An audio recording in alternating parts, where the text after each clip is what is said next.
놀라운 자비의 아이, 회개를 전할 아이.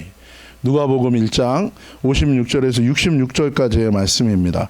우리가 계속해서 예수님이 탄생하시는 것과 관련하여 일어났던 예수님의 초림과 관련된 그 말씀에 대해서 우리가 계속해서 보고 있습니다. 우리 56절 한 번 더 읽을까요? 시작.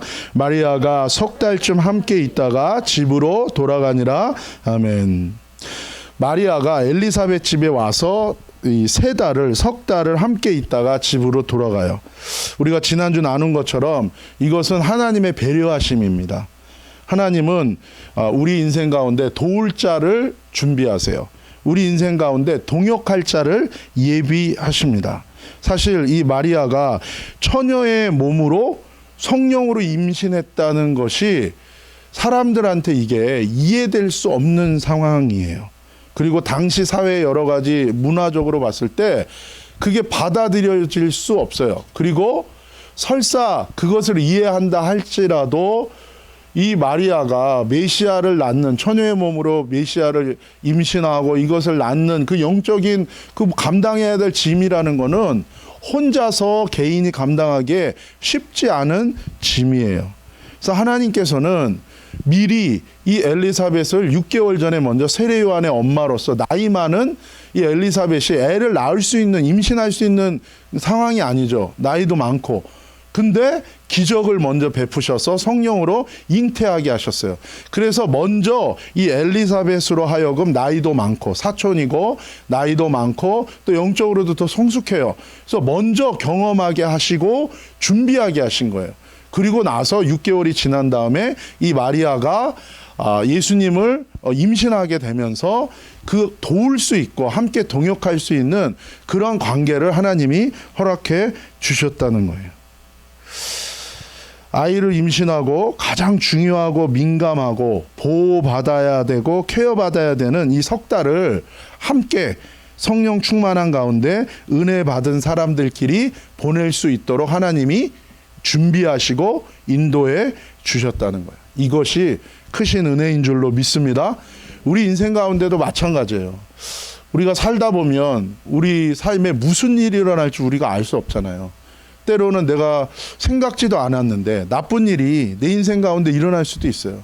나쁜 사람을 만나고 나쁜 관계 속에서 내가 전혀 바라지 않는 그런 일들이 내 인생에 일어날 수도 있어요. 그런데 우리가 하나님 안에 있는 사람들이, 하나님의 사람들이 받는 그 큰 축복이 뭐냐면 하나님이 우리의 삶 속에서 우리를 다스리시고 인도하신다는 거예요. 특별히 그것이 무엇을 통해서 드러납니까? 하나님이 함께 동역할 자를 만나게 하시고 함께 내 인생 가운데 하나님의 길을 걷는데 도울 자들을 예비하시고 때에 맞게끔 만나게 하신다는 거예요. 주님 안에 있으면 모든 것이 협력하여 선을 이루는데 그 모든 것이 협력하여 하나님의 뜻을 이루는 축복 가운데 무엇이 있습니까? 만남의 축복이 있다는 거예요.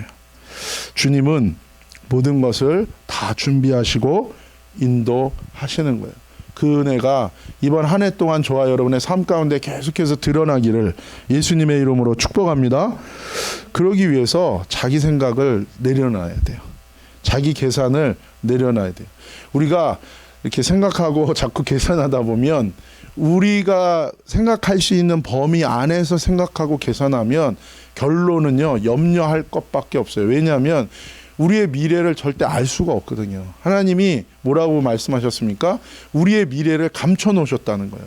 모르게 하셨다는 거예요. 왜요? 하나님만 두려워하고 하나님만 의지하게 하기 위해서 그렇게 하셨다는 거예요. 그래서 하나님을 의지하지 않고 내가 생각하고 내가 여러 가지를 바라볼 때는 우리가 두려워할 수밖에 없고 염려할 수밖에 없어요. 그러나 우리가 주님을 의뢰하면서 걸음걸음 순종하고 또 돌이켜 회개하고 주님과 연합하면서 나아갈 때에는 모든 것을 하나님이 인도해 주신다는 거예요. 그때마다 하나님이 이렇게 미리 준비하셨구나. 이런 은혜와 축복이 우리를 기다리고 인도함을 받는 거예요.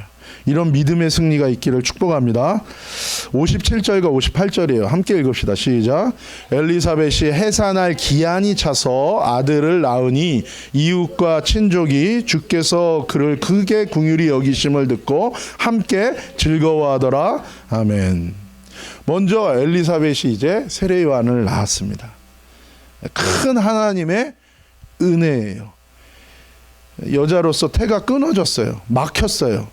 애를 낳지 못해요. 그런데 하나님 말씀대로 순종하는 이 여인에게 하나님이 큰 은혜를 주신 거예요. 엘리사벳과 이 사가랴, 이 사람들에게. 그래서 이 여인이 받은 큰 은혜는 오늘 본문에 보는 것처럼 그 사람을 보는 이웃과 친척들에게도 큰 기쁨이 됐다는 거예요. 여러분, 여기서 한 가지 우리가 영적인 놀라운 원리를 발견해요. 그것은 무엇입니까? 한 사람의 거룩한 순종이 어둠을 가르는 빛의 역사를 만든다는 거예요.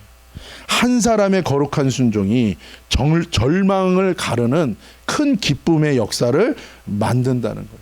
저와 여러분이 그 한 사람 되기를 예수님의 이름으로 축복합니다. 내 삶을 어디서부터 어떻게 회복시키고 어떻게 바꿔야 될까? 여러분, 간단합니다.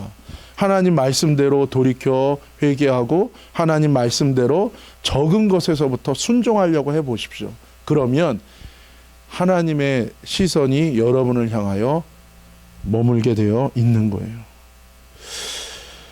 내가 내 인생의 주관자가 아니라 먼저 하나님 뜻대로 회개하고 말씀대로 순종하는 자가 되는 것이 정말 큰 능력의 사람이 되는 거고 우리 삶의 가장 큰 중요한 우선순위예요. 신앙생활은 딴 거 없어요. 하나님 말씀대로 돌이키는 겁니다. 하나님 말씀대로 돌이키는 거. 그게 회개. 회개는 주인 바꾸는 거예요. 내가 내 인생의 주인 되어서 홀로 모든 것을 끌고 나가면서 욕심대로 마음껏 살면서 무너지는 게 아니라 말씀대로 돌이키는 거, 회개하고 말씀대로 순종하는 거. 그것이 그냥 신앙생활이에요. 다른 거 프로그램하고 그런 건 신앙생활 아니에요. 그럴 때 여러분이 하나님의 교회로 세워지는 거예요. 주의 몸으로 세워지는 거예요. 그럴 때 하나님 나라가 확장되는 거예요. 하나님 나라의 핵심은 뭡니까? 하나님의 통치가 이루어지는 인생이 하나님 나라예요. 그런데 하나님의 통치를 받는 인생이 늘어가면 하나님 나라가 확장되어져 가는 것입니다. 59절에서 나머지 66절까지 우리 8일 만에 할례를 하러 갑니다. 이 어릴 때 하나님이 할례를 하라 그런 이유는 뭐예요? 어려서부터 아이를 구별된 아이로 키우고 성장하기를 원하신다는 거예요. 네, 이것도 되게 놀라운 게 그 의학자들이 연구를 했대요. 그랬을 때 아이가 태어나서 이 피가 굳고 뭐 상처가 회복되는 그 뭐 어떤 요소가 제일 많이 나오는 때가 뭐예요? 아이가 태어나서 딱 8일째래요. 하나님이 우리의 몸을 통해서도 뭐예요? 하나님의 메시지를 숨겨놓은 것이 참 많아요. 어쨌든 하나님이 왜 할례하라 그럽니까? 어려서부터 이 아이가 구별되게 크라는 거예요. 여기 있는 아이들이 맨날 유튜브나 보고 맨날 디즈니나 보고 그러면 뭐예요? 얘들의 머릿속에 항상 뭐밖에 없어요? 레리꼬밖에 없어요. 레리꼬. 내 맘대로 하게 내버려둬. 근데 구별되게 살아야 돼요. 여러분, 타협하고 혼합되면 영적인 생명이 죽습니다. 영적인 생명이 죽으면 하나님에 대한 이 센서가 망가지게 되는 거예요. 그래서 하나님에 대한 센서가 망가지면 내 삶이요, 나침판 잃어버린 배처럼 방황하게 되는 거예요. 자기 정체성을 결국에는 잃어버리게 돼요. 그래서 매일 말씀을 기준으로 돌이켜 회개하며 순종하는 게 중요한 거예요. 아이의 이름을 짓는 것이 이슈가 됩니다. 본문에 보면 그냥 집안의 간습대로 아이의 이름을 정하고자 합니다. 하지만 이 아이 세례 요한은 어떤 아이입니까? 특별한 부르심과 콜링이 있는 아이인 거예요. 그래서 하나님이 미리 부모에게 아이의 이름도 정해 주신 거예요. 그냥 이 세상에 그냥 태어나는 아이는 한 명도 없습니다. 하나님이 허락하시지 않았다면 생명이 태어나지 않아요. 그래서 한 명 한 명은 뭐예요? 정말 존귀한 자인 거예요.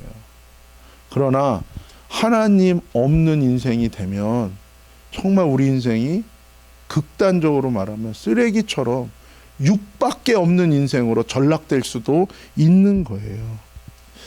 이 아이는 하나님의 이 아이의 인생을 향한 콜링이 있어요. 그래서 뭡니까 여러분? 나의 부르심과 사명은 목숨보다도 더 중요한 거예요. 고린도전서 9장 16절입니다. 시작. 내가 복음을 전할지라도 자랑할 것이 없음은 내가 부득불할 일임이라. 만일 복음을 전하지 아니하면 내게 화가 있을 것이로다. 사도 바울은 복음을 전하는 사명에 대해서 이렇게 고백해요. 부득불이라는 단어가 헬라어로 아난케라는 단어예요. 아난케. 이거는 숙명, 나의 운명 이런 거랑 같은 거예요. 즉 자기가 복음을 전하는 사명하고 자신의 영원한 생명과 심판과 구원과 이것을 뭐예요? 연관시키는 거예요. 무엇을 위해 사는가의 여부가 내 존재의 여부와 연결된다는 거예요. 근데 우리가 하나님을 만나고 예수님을 만나고 하나님 말씀대로 순종하면서 하나님과의 영적인 이 관계가 시작되면 내가 무엇을 하고 어떻게 살아야 되는지에 대한 이 눈과 시각이 열리게 됩니다. 현대교회의 문제는 구원과 삶의 부르심의 순종과 분리시킨 거예요. 구원은 그냥 교리를 받아들이고 내가 고백하면 구원은 이루어지는 거라는 거예요. 그리고 그냥 삶은 또 분리해서 또 내 나름대로 산다는 거예요. 그렇지 않아요. 예수님을 만나서 예수님과 연합하여 구원을 받는다는 건 내가 이제 주님과 속한 자가 되고 주님과 함께 연합한 삶을 사는 거예요. 그렇기 때문에 삶 속에서 철저하게 자기를 위해 자기 욕심 따라 살면서 하나님의 구원에 대한 진리를 내가 받아들이고 그냥 인정했다고 해서 구원이 있을 거라는 것은 모순이라는 거예요. 그거 자체가 회개 안 했다는 증거고 불순종하는 증거가 될 수 있기 때문에 그래요. 그러나 저와 여러분의 삶 속에서 주님과 동행하는 그 사람에게는 하나님의 삶의 모든 길 가운데 하나님의 인도하심이 있는 것을 잊지 않으시기를 예수님의 이름으로 축복합니다. 그래서 부족하고 연약해도 괜찮아요. 슈퍼내추럴 없어도 돼요. 부족하고 연약해도 매일 주님을 찾고 주님께 구하고 그 말씀대로 돌이켜 순종하면서 한 걸음 한 걸음 매일매일 그렇게 살아가잖아요. 그러면 사람들은 그 사람을 못 알아봐도 하나님은 그 사람을 알아보고 그 사람을 주목하고 그 사람들 삶 속에 사람을 붙이시고 그 사람들 삶 속에 하나님의 놀라운 손길로 그들의 삶을 걸음걸음 인도해 가신다는 거예요. 이 요한이라는 이름을 주셨는데 이 요한의 이름은 남자 이름이죠. 그래서 이 히브리어로는 예호하난 그리고 줄여서 요하난 이게 이제 요한, 존이라고 이제 얘기하게 되는데 무슨 뜻입니까? 자비로우신 주님이라는 뜻이에요. 다른 말로 하면 자비로우신 여호와라는 뜻이에요. 자비로우신 주님. 근데 여러분 회개의 세례를 전하는 요한의 인생이 뭐예요? 자비로우신 주님을 전하는 인생과 동일하다는 거예요. 사실 세례요한 하면은 여러분은 뭐가 연상됩니까? 교회 온 사람들한테 뭐라고 얘기했어요? 이 독사의 자식들아. 다른 말로 하면 뭐예요? 세게 말하면 이게 이제 성경 약간 번역을 좀 이렇게 스무스하게 한 거고 그대로 하면 뭐예요? 이 뱀새끼들아 그런 거예요. 교회에 첫날 왔는데 좀 따뜻하게 환대하고 좀 그래야 되는 거 아니에요? 근데 저 왔는데 뭐예요? 야, 이 뱀새끼들아, 누가 너 보고 여기 와서 죄 용서 받고 구원 받으라 그랬어? 이렇게 불친절할 수가. 무슨 한국의 국밥집 가면 뭐예요? 돈 내고 내가 밥 먹으러 왔는데 욕을 먹잖아요. 그만 먹어. 뭐 그리고 이 세례요한은 욕쟁이 목사예요. 욕쟁이 선지자. 그래서 뭐야? 첫날 오면 뭐 누가 너네 보고 구원 받으려고 여기 오라 그랬어? 그리고 막 세요. 세. 근데 세례요한이 마구잡이로 한 게 아니죠. 왜 그랬어요? 그 사람들을 불친절하게 대한 게 아니라 그 사람들의 마음속에 뭐예요? 회개는 안 하는 거예요. 예수님 말씀대로는 안 살면서 구원받을 수 있는 길을 모색하기 위해서 세례받으려고 온 거예요. 멤버십만 획득하면 뭐예요? 일단 구원은 받아놓고 사는 건 내 뜻대로 살겠다. 제가 전도하면서 만난 많은 분들의 소망이 뭐예요? 우편 강도처럼 예수님 믿고 싶은 거예요. 뭐예요? 내 마음대로 하고 살다가 마지막 순간에 예수님 믿습니다. 잘못했습니다. 아멘. 그리고 뭐예요? 구원은 또 받고 싶은. 그리고 더 문제는 뭐예요, 여러분? 그렇게 해서라도 구원을 받으면 좋은데 여러분 평소 때도 안 믿던 사람이 갑자기 그때 없던 믿음이 그때 갑자기 생길 리는 로또 당첨보다도 더 어려운 거예요. 그거 안 됩니다. 이 세례요한은 그걸 얘기한 거예요. 마음속에 뭐예요? 예수님 뜻대로 살고 싶은 생각은 없어요. 근데 예수님 믿고 구원은 받고 싶은 사람들이 세례받으러 온 거예요. 그때 얘기한 거예요. 그때 강력하게 얘기한 거예요. 야, 너는 도둑이야. 그거는 이 사기꾼들아. 이 얘기를 한 거랑 똑같은. 근데 지금 수많은 현대교회에서 100년 전서부터 복음이 트위스트 되면서 그런 식으로 가리키는. 물론 처음에 연약한 사람들은 연약하니까 그렇게 시작할 수는 있어요. 근데 그게 다라고 생각하면 어떻게 됩니까? 그건 아니라. 제가 전도하면서 2세 애들, 특별히 한국 2세 애들 많이 만나서 얘기해 보면 저한테 그래요. 로마서 10장에 마음으로 믿어 의에 이르고 입으로 시인해서 구원 얻잖아요. 내 마음으로 교리를 받아들이고 내가 입으로 예수 믿습니다 하면 구원이죠. 이지 셀베이션이라는 거예요. 그래서 쉬운 구원 없어. 구원이 쉬운지 아냐?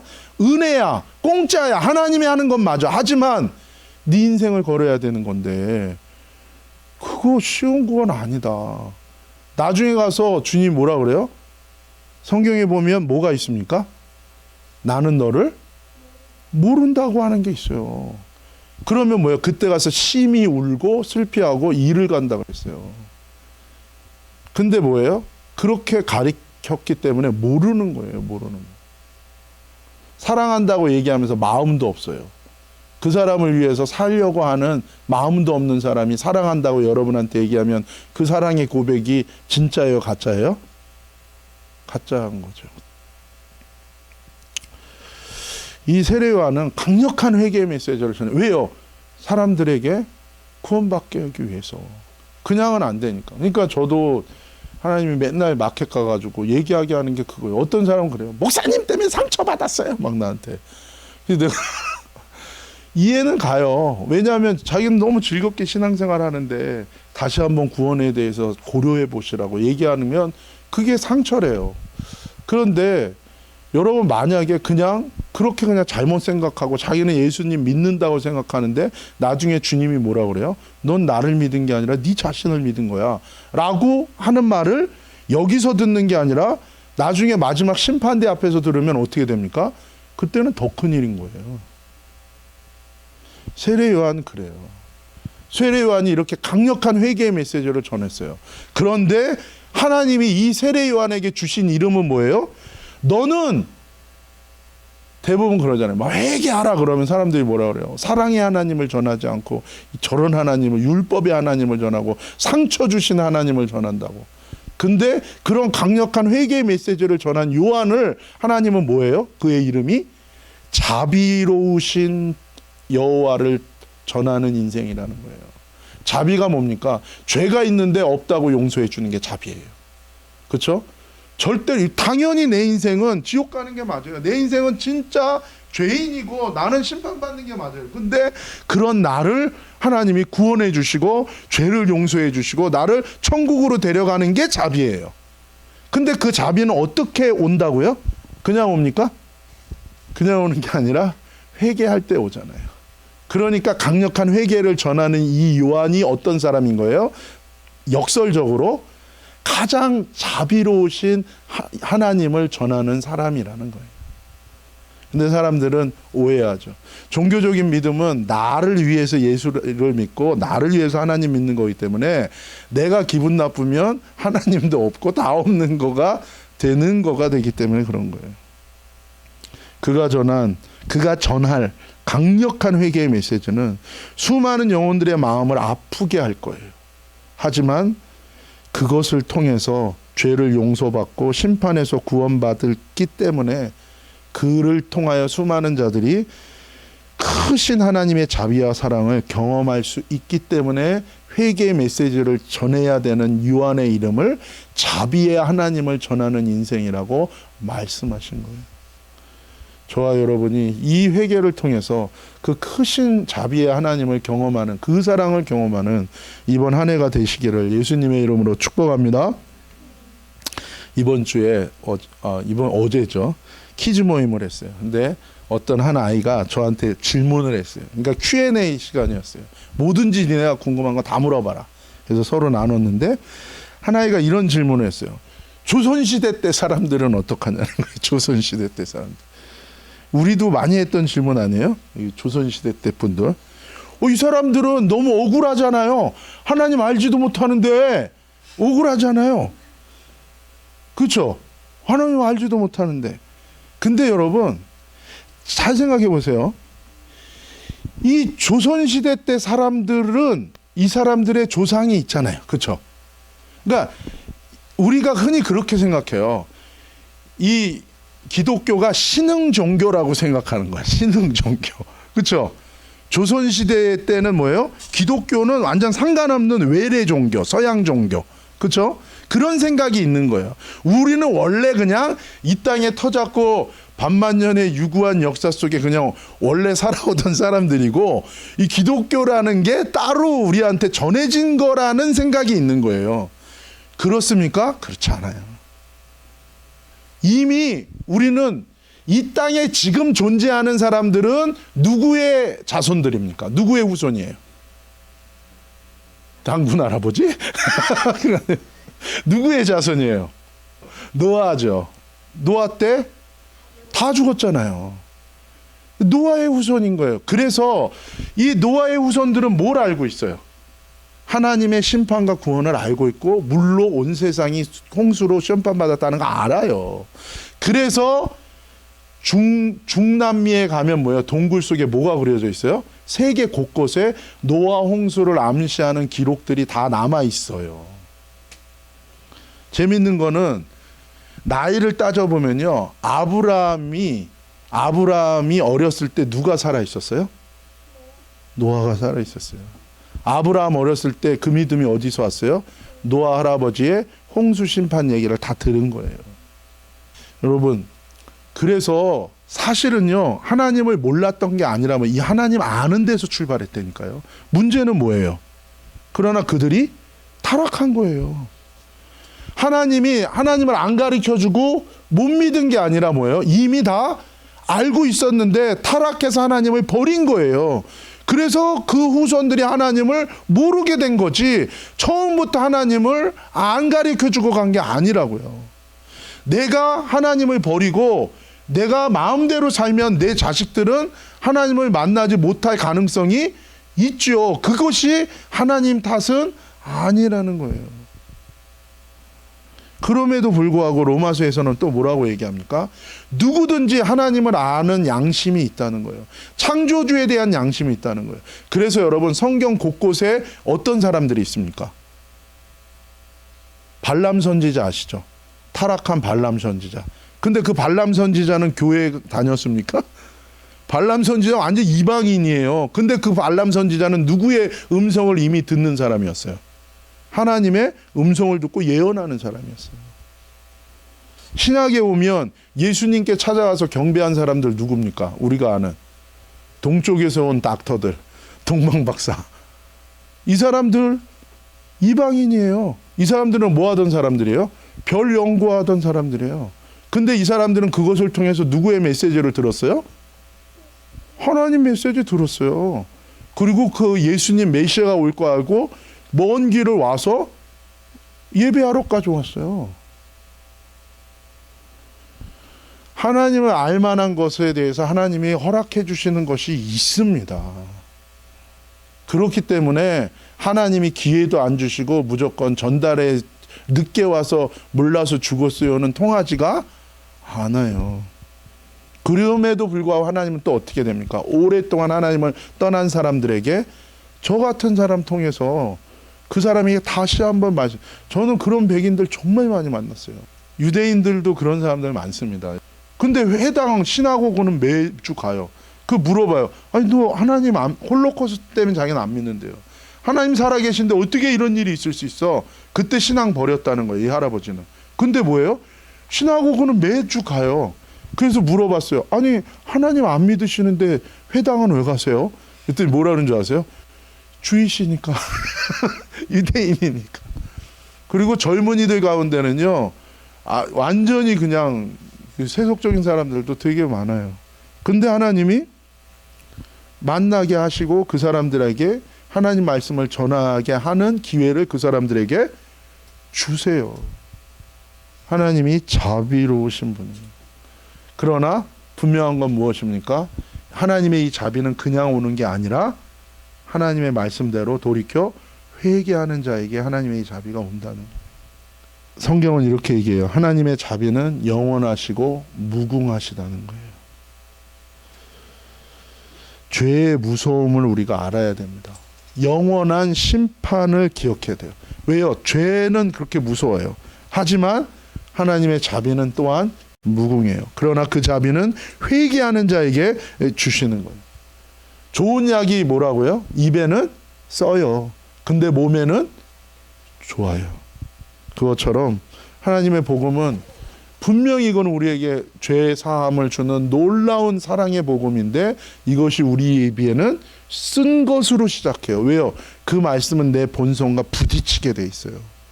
그러나 그 말씀 앞에 돌이키는 자에게는 정말로 크신 하나님의 자비를 경험할 수 있게 되는 것입니다. 이번 한 주간 저와 여러분이 어떤 상황 속에서도 이 하나님의 놀라운 자비와 사랑을 위한 그런 하나님의 말씀에 의지하면서 그 회개의 길로 한 걸음 한 걸음 나아가는 이 한 주간 되시기를 예수님의 이름으로 축복합니다.